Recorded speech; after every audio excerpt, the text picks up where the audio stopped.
Assalamualaikum warahmatullahi wabarakatuh. Hello everyone, welcome to my video. Perkenalkan, nama saya Indah.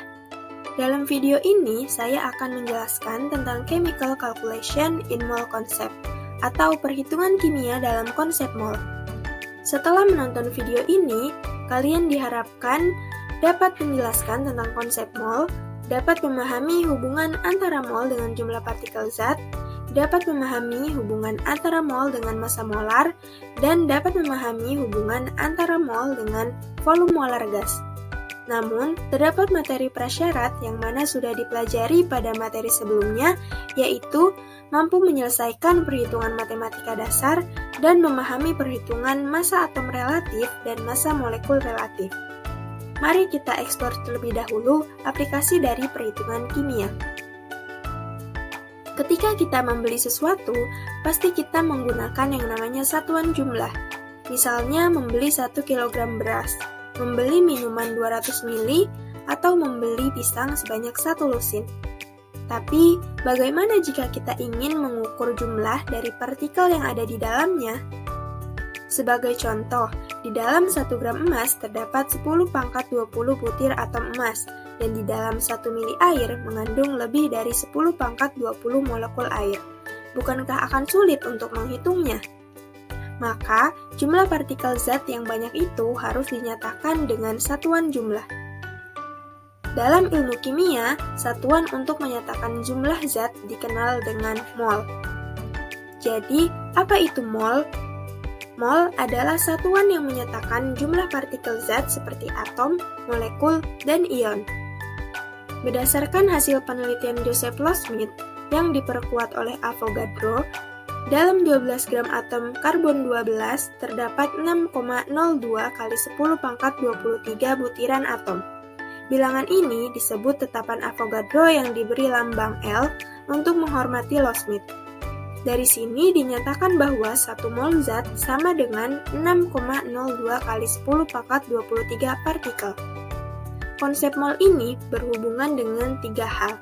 Yang pertama yaitu jumlah partikel zat, massa, dan volume. Selanjutnya kita akan membahas tujuan pembelajaran yang kedua, yaitu hubungan mol dengan jumlah partikel zat. Seperti yang sudah dijelaskan bahwa 1 mol zat mengandung 6,02 kali 10⁻23 partikel, sehingga hubungan mol dengan partikel zat dapat dirumuskan dengan N sama dengan X dibagi 6,02 kali 10⁻23 dan X sama dengan N dikali 6,02 kali 10⁻23, di mana X adalah jumlah partikel zat, N jumlah mol, dan 6,02 kali 10⁻23 adalah tetapan Avogadro. Selanjutnya kita masuk ke contoh soal. Terdapat molekul CO2, tentukan jumlah partikel yang terdapat dalam 2 mol CO2. Dari soal diketahui bahwa mol CO2 adalah 2 mol, dan kita gunakan tetapan Avogadro yaitu 6,02 kali 10⁻23, dan yang ditanya adalah jumlah partikel atau X. Cara penyelesaiannya, kita gunakan rumus X sama dengan N dikalikan dengan tetapan Avogadro. Maka, X sama dengan jumlah mol CO2 yaitu sebanyak 2 mol dikalikan dengan tetapan Avogadro yaitu 6,02 kali 10⁻23 menghasilkan 12,04 kali 10⁻23. Maka, jumlah partikel yang terdapat dalam 2 mol CO2 adalah 12,04 kali 10⁻23. Selanjutnya, kita masuk ke tujuan pembelajaran ketiga, yaitu hubungan mol dengan massa molar. Massa molar adalah massa yang nilainya sama dengan AR untuk atom atau MR untuk senyawa. Dari pengertian tadi, kita mendapatkan beberapa rumus yang menghubungkan antara mol dengan massa. Di antaranya, massa molar sama dengan AR jika yang diketahui adalah atom. Kemudian, massa molar sama dengan MR jika yang diketahui adalah senyawa. Lalu, massa molar sama dengan N dikali AR untuk atom atau MR untuk senyawa. Kemudian, untuk mencari mol jika diketahui massa, yaitu mol sama dengan massa dibagi dengan MR atau AR. Dan untuk mencari nilai MR atau AR, jika diketahui massa dan mol, yaitu MR atau AR sama dengan massa dibagi mol. Di mana M adalah massa molar, AR adalah massa atom relatif, Mr adalah massa molekul relatif, dan N adalah jumlah mol. Berikutnya yaitu contoh soal. Hitunglah massa dari 0,7 mol natrium atau Na jika diketahui ArNa adalah 14. Berdasarkan soal diketahui mol Na adalah 0,7 mol dan ArNa adalah 14. Dan yang ditanya adalah massa. Untuk penyelesaiannya kita menggunakan rumus untuk mencari massa di mana N dikali dengan ArNa karena Na adalah atom maka dikalikan dengan Ar-nya. Jadi mol Na sebesar 0,7 mol dikali ArNa yaitu 14 menghasilkan massa sebesar 9,8 gram. Selanjutnya kita masuk ke tujuan pembelajaran yang ketiga yaitu hubungan mol dengan volume molar. Karena pada suhu dan tekanan yang sama, 1 mol setiap gas mempunyai volume yang sama pula, maka volume molar gas dapat dirumuskan dengan V dibagi dengan N, di mana V adalah volume gas dan N adalah jumlah mol. Hubungan mol dan volume ini hanya berlaku untuk zat yang berwujud gas.